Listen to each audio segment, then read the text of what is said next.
Godina Harargee lixaa aanaa Doobbaatti barattootaa fi barsiisota mana barumsaa sadarkaa lammaffaa Doobbaa waliin torbeen hariiroo jaalala poolisii fi barattootaa kan kabajame yoo ta'u, erga ayyaanni kun kabajamuu eegale walitti dhufeenyi poolisii fi barataa jidduu jiru cimuun dhimma nageenyaa irratti waliin hojjechaa kan jiran ta'uu aanaa Doobbaatti itti gaafatamaan kutaa ittisee akka Inspektar Yohaannis Sammuu fi kutaa xiqqaan tajaajila poolisii hawaasaa Inspektar Gargaaraa Ibsaa Muhammad himaniiru.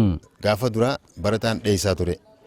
Amma immoo itti dhalaahee iddoo jirutti mana barumsaa jirutti fi ganda galurratti dhimmi yakkaa yoo mudate rakkoon nageenyaa yoo mudate yeroo masanitti bilbila poolisiidhaa fudhatanii rakkoon nageenyaa sun akka hiikamtu kan godhaa jiranii jechuudha. Poolisiin akkuma waan nama hidhu akkuma waan nama tumuu qofaaf leenjii fudhatetti ilaalaa turan jechaadha. Garuu erga amma sagantaan akkanaa kun eegalame dhimma nageenyaa wajjin waan ol qabatu waan dhagaan sodaa tokko malee shakkii tokko malee akka maatiitti ilaaluudhaan odeeffannoodhaan illee sirriitti nu deeggaraa kan jiran ta'uu isaaniiti. Sirna kana irratti argamuun haasawaa kan godhan hoogganaa waajjira poolisii aanaa Doobbaa Komaander Alamaayyoo Taasisaa fi kutaa xiqqaan gurmaa'insa tajaajila poolisii hawaasaa qajeelcha poolisii godina Harargee lixaa kan ta'an Inspektar Gargaaraa Darajjee Shifarraa poolisiin qaama barataa kanaaf dhaabbate ta'uu hubatanii gahee isaanii bahuu akka qaban dhaaman. Obbolaa keessanii ijoollee obbolaa keessaniiti karaa biraamuu abbaa keessan kana beektanii akka obboleessaatti akka abbaatti akka ijoollee adeeraa akka ijoollee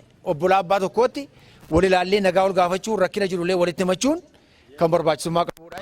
Qaama nageenyaa balaaleffachuu osoo hin taane qaama nageenyaatti irraa fagaachuu osoo hin taane itti siqee akka obboleessatti ilaalee akka qaama ofitti ilaalee qaama isaaf dhaabbate qaama waardiyyaa nageenya isaatiif dhaabbate ta'uu isaa hubatee qaama kanaa wajjin geeqee qoodi isarraa eegamu bahachuu danda'u qaba jechuudha. Haaluma wal fakkaatuun godinuma kana aanaa mi'eessoo mana barumsa sadarkaa lammaffaa Asaboot keessatti torbeen hariiroo jaalala poolisii fi barataa qaamolee nageenyaa manguddoota barattootaa fi barsiisota waliin kabajameera. Sirna darbe keessa qaamoleen nageenya hin barbaanne barattoota of dura buusanii socho'aa turu hooggansi waajjira barnootaa aanaa mi'eessoo fi poolisiin federaalaa ayyaanicha irratti argaman yaadachiisuun tokko taanee nageenya biyya keenya eeguu qabnaa jedhan. Nus tamaarii turree maal akka ture hin beeknaa jechuudha. Dhalaati alarraaf keessa jiru tamaarii da'oo godhatee tamaarii of dura qabateetu nageenya biyya keenyaatii fi akka namni sammuu qabu namni barnoota qabu tokko biyya keenya gochuudhaa fi yeroo inni fayyadamaa turedha dabarsinee jirra jechuudha. Qaama nageenyaa as jiru kanaatiif isaatu bakka dirree jiru hojii nageenya eeguu keessatti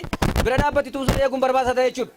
Kanaaf nageenyi eessa hin jiru harka keenya jira jechuudha. Itti gaafatamaan kutaa qorannaa yakkaa aanichaa Inspektar Ittaanaa Tasfaayee Abdiisaa fi kutaa xiqqaan tajaajila poolisii hawaasaa Inspektar Gargaaraa Muhammad Aliyyi walitti dhufeenyi poolisii fi barataa yoo cime yakkaa fi miidhaa yakkaa kan xiqqaatu ta'uu himuun barattoonni dhimma nageenyaa irratti poolisii faana dhaabbachuu akka qaban dhaamaniiru. Yeroo ammaa kana karaa koomishinii keenyaatiinis akka karooraatti qabamee hanga sadarkaa aanaatti hanga sadarkaa gandaatti gabbu'ee walitti dhufeenyi kun yoo kan cimu ta'e yakki ni ittifama. Miidhaa yakkaarree hir'ataa deemaa jechuudha. Walitti dhufeenya kanaaf barbaachisaadha.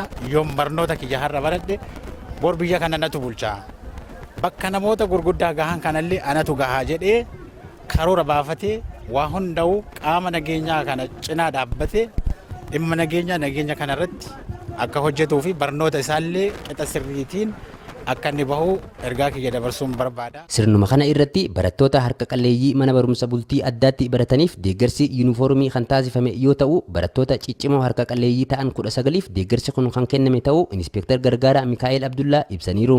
Waan qabnurraa jechuudha waajjirri poolisii aanaa mi'eessoo barattoota 19f